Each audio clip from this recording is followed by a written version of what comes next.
Have more peer workers in the crisis and home treatment teams. We only have one, I think, currently, and that's an important role for peer workers, I think.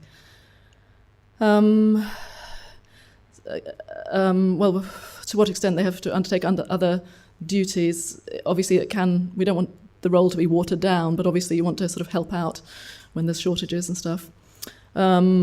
About how prescriptive, we now have a generic sort of job description for the peer workers, and then each team will sort of supplement that with what's more appropriate in that team. So there's some flexibility there, but Sharon's on hand to ensure there's not too much flexibility and they are actually being employed as peer workers rather than anything else. And we do teach on the training that you don't have to have the same sort of lived experience that you can work with peers, but certainly that the ward for adults with eating disorders challenges, they specifically wanted somebody with that experience, and that seemed to make sense, and there was somebody in that, and that works well. Okay, that's. Oh, just to say that we don't have the sort of statistics that Jean was giving about the impact of it yet. We have had an independent evaluation, which is about to be brought out, I think, very, very shortly. From RAND have done that, and that will give, it will be an evaluation. I don't know to what extent it will give sort of facts and figures about hospitalizations and stuff, but there'll be more information anyway. Thank you.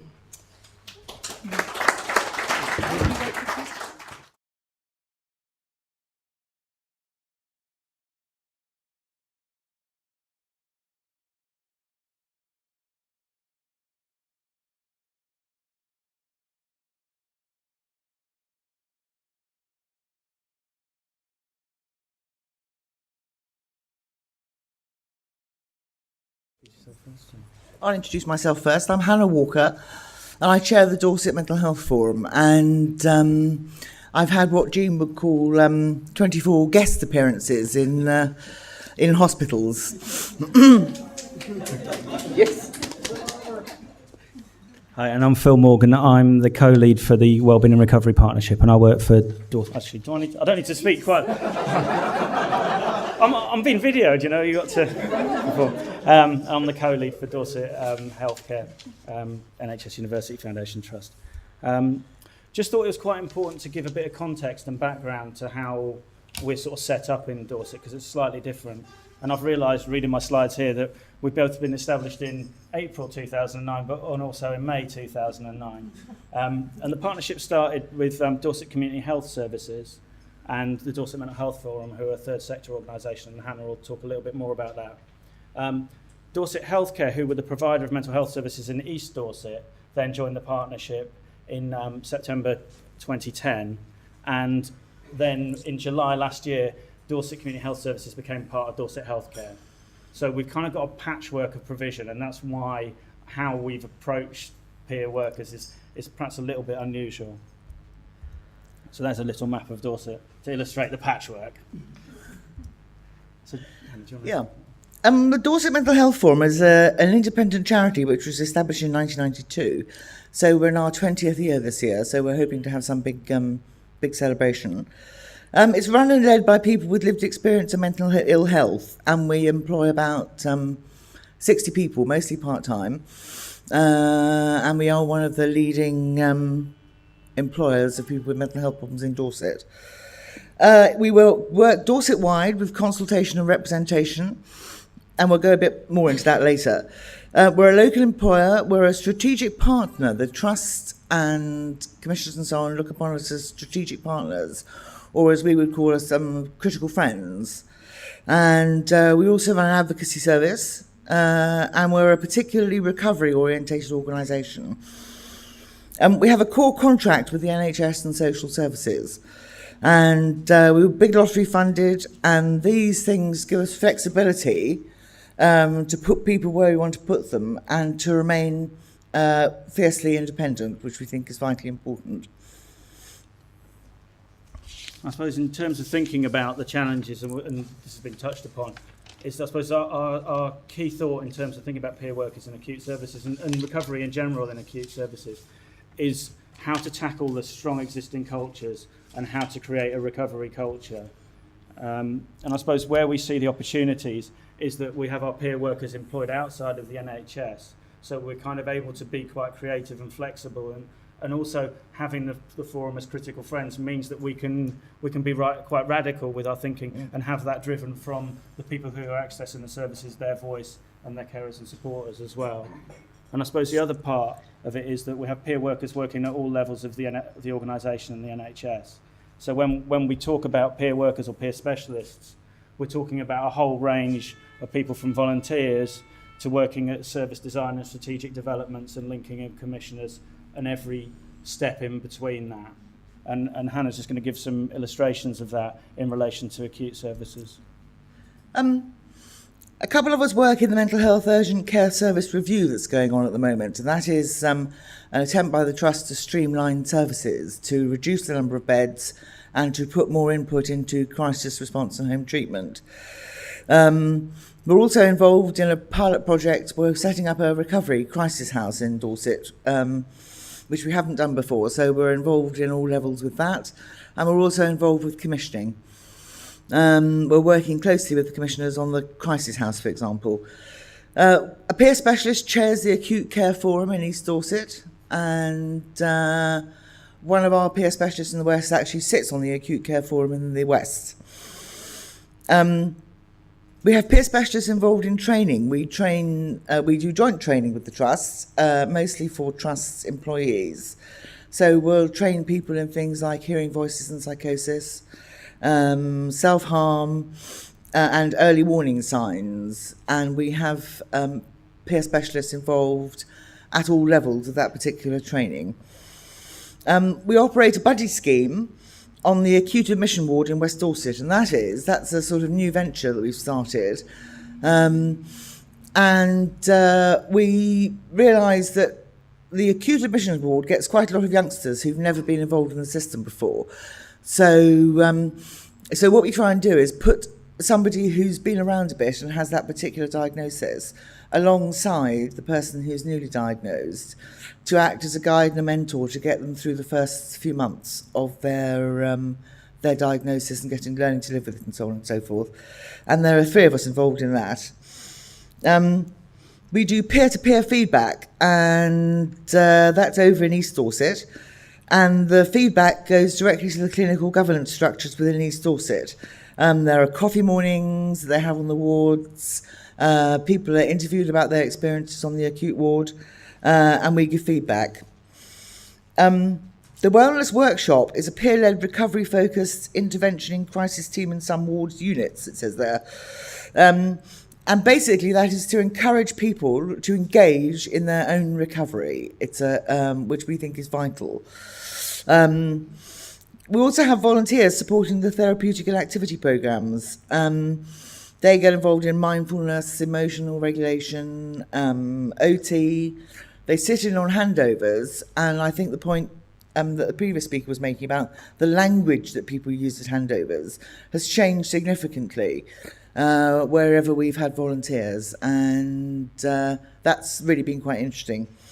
The volunteers are supervised. I supervise one of them, and so all in all we have about 25 roles, but we've got about 15 people filling those 25 roles, so quite a lot of us double up with tasks, and we're bringing a lot of new people in, and we're hoping to start easing them into the roles that we've taken on at the moment, to free us up to do other things.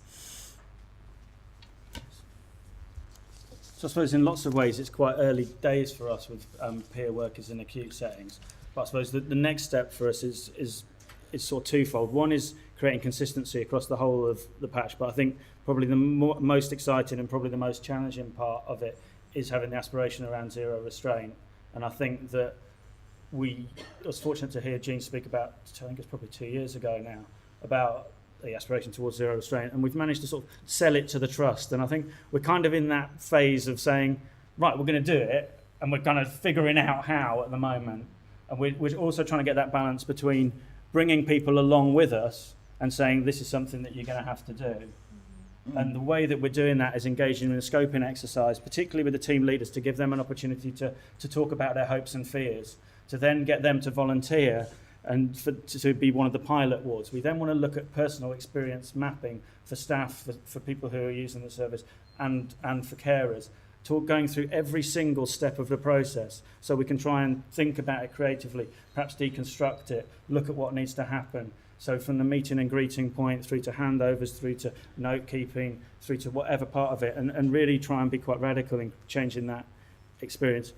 And with that mapping exercise, actually put decent numbers of peer workers to support that process and evaluation. And as Rachel reminds me, and I think this is the avoidant part of it, is actually stop using restraint part. And I think the danger is that we keep on looking at what can we do around the scoping and what can we do around the ideas bit, but actually when are we actually going to stop using restraint? And I think that's the most important part. And I suppose we've got the commitment there, and we need to work out how we're going to do that. And that is us. Very good. Thank you.